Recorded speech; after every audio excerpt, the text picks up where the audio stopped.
관계 자체에 중독되어 있다고 볼 여지도 상당히 큽니다. 독립심, 자립심 이런 것들을 잃어버리게 되죠. 화가 나거나 짜증이 나거나 우울감이 들고 갈수록 혼자 있는 것을 더 못 견디죠.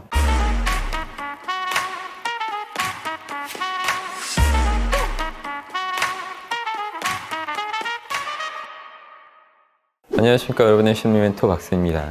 여러분, 사람들이 맺고 사는 인간관계 유형은 크게 둘로 나뉩니다. 얕고 넓은 인간관계와 좁지만 아주 깊은 인간관계가 대표적이겠죠. 진리와 지식 탐구에 매진하던 과거의 저는 좁고 깊은 인간관계를 유지하면서 많은 사람들과 교류하는 것을 즐기지 않았었습니다. 하지만 이제는 여기저기에서 저를 많이 찾아주시기도 하고 도움을 주고받는 사람들이 늘어나면서 자연스럽게 넓은 인간관계까지 형성되어진 것 같아요. 하지만 제가 봤을 때 아직 사람을 만나고 다닐 때가 아니라 진리를 얻는 데 힘을 쓰셔야 할 분들이 얕고 넓은 인간관계에 매여서 헛된 시간을 보내고 계시는 것 같습니다. 이런 분들은 약속도 많고 챙겨야 할 사람도 많지만 관계 하나하나의 깊이를 그다지 깊게 유지하지 못합니다. 지금은 즐거운 시간을 보내고 있을지 모르겠지만 언제라도 헤어질 수 있는 약한 관계이기도 하죠. 흔히 발이 넓고 인맥이 좋다고 보여지는 사람들이 실제로는 신뢰 없이 표면적인 관계에만 넓혀가는 경우가 많습니다. 게다가 이런 분들은 질적 관계가 아닌 양적 관계에만 집착하는 경향을 보이기 때문에 관계 자체에 중독되어 있다고 볼 여지도 상당히 큽니다.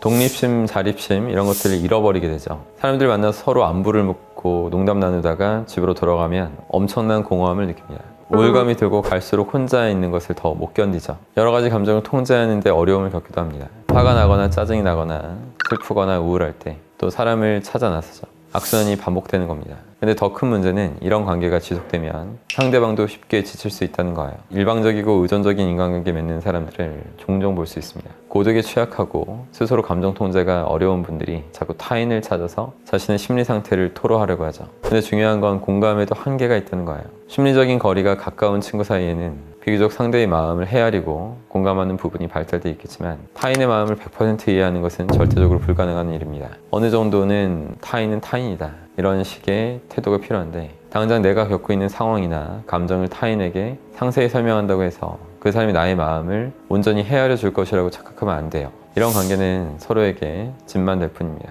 독일의 철학자 쇼펜하우어는 어느 날 인간관계에 대한 재밌는 발견을 했어요. 고슴도치들이 추운 겨울에 체온을 나누기 위해서 서로 가까이 모여들었는데 서로의 가시에 찔려서 다시 떨어져야 했던 거죠. 하지만 추위는 여전했고 고슴도치들은 다시 모여듭니다. 하지만 다시 서로 가시에 찔려서 최소한의 거리를 두도록 조금씩 물러나요. 여기서 발견한 것이 고슴도치 딜레마입니다. 인간이 애착 형성에 있어서 어려움을 갖는 현상을 탁월하게 비유해내고 있죠. 이 고슴도치들처럼 인간관계에도 적당한 거리가 필요합니다. 너무 가까워지면 멀어지고 싶고 너무 멀어지면 섭섭한 게 당연해요. 적당한 거리를 잘 조절해서 유지할 수 있어야만 서로에게 건강한 관계를 유지하면서 천천히 신뢰를 쌓아갈 수가 있습니다.